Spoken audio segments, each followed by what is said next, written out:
dans l'Est, certains agriculteurs exploitent des terres sur les zones de présence du grand hamster d'Alsace. Ce contexte a donné lieu à la création de la CUMA de la Plaine. Cette structure a pu acquérir des financements européens grâce au projet Life Alistair pour développer de nouvelles pratiques culturelles. Alors on est dans le cadre du projet Life Alistair, donc pour la sauvegarde du grand hamster d'Alsace. Et dans ce cadre-là, en fait, on cherche à avoir une couverture du sol la plus longue possible.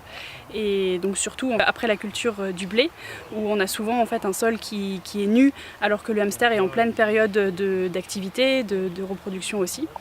Et donc l'idée de l'expérimentation, c'est de tester différents mélanges et différentes techniques d'implantation de couverts végétaux qui sont composés au minimum de tournesol, de légumineuses et de graminées. Et ensuite on a pu jouer avec 3 mélanges différents qui vont d'un mélange un peu simple entre guillemets avec 4 espèces à un mélange qui va jusqu'à une douzaine d'espèces. Au-delà de la sauvegarde du grand hamster d'Alsace, les agriculteurs voient ces tests de couverts végétaux comme une amélioration agronomique bénéfique pour leur métier. Donc ces cultures ont déjà une vocation d'une part de couvrir le sol assez rapidement pour justement avoir une protection pour le hamster, mais aussi d'apporter quelque chose à l'agriculture par rapport au sol et surtout à l'agriculteur par rapport à une gestion aujourd'hui des intrants et de tous les couverts et de tout ce qui tourne autour. En tout cas, on est là pour faire avancer les choses et on souhaite toujours dans cette CUMA faire des essais pour pouvoir prouver ce qui va et qui ne va pas, plutôt que de nous imposer un certain nombre de techniques. On sait que pertinemment, il y aura des échecs derrière. Les premiers résultats sur la matière sèche sont meilleurs pour les semis qui ont été réalisés le plus tôt en saison.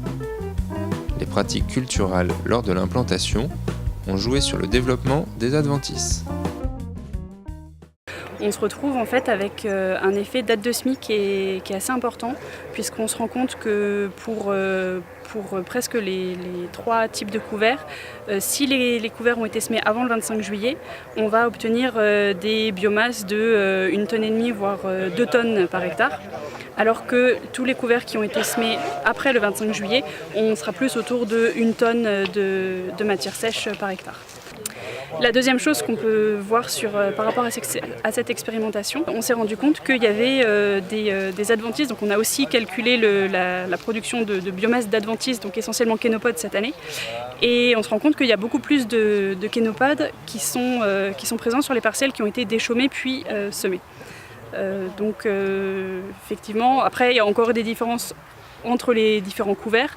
Le couvert qui a le moins d'espèces, donc le couvert à 4 espèces, est aussi celui qui laisse passer le plus d'adventices, et peut-être parce que effectivement c'est des espèces qui couvrent assez lentement et qu'il n'y en a pas beaucoup qui peuvent prendre leur lait pour couvrir rapidement et se développer dans le temps.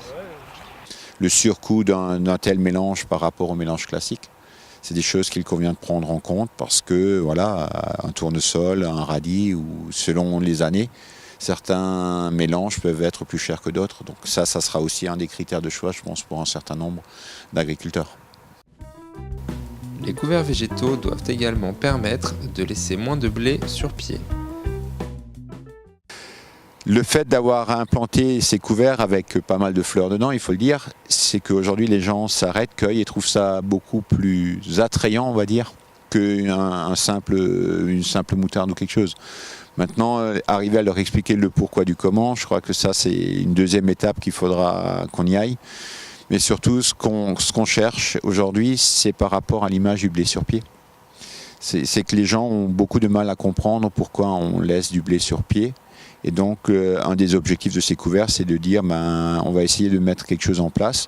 Alors là, on l'a semé après moisson, mais on est également en train de faire des tests pour semer dans les blés en place, pour qu'une fois qu'il y ait la récolte qui soit effectuée, qu'il y ait tout de suite un couvert qui prenne le dessus, pour justement éviter cette problématique du blé qui reste dehors et qui est symbole aussi du pain pour beaucoup et donc de nourriture.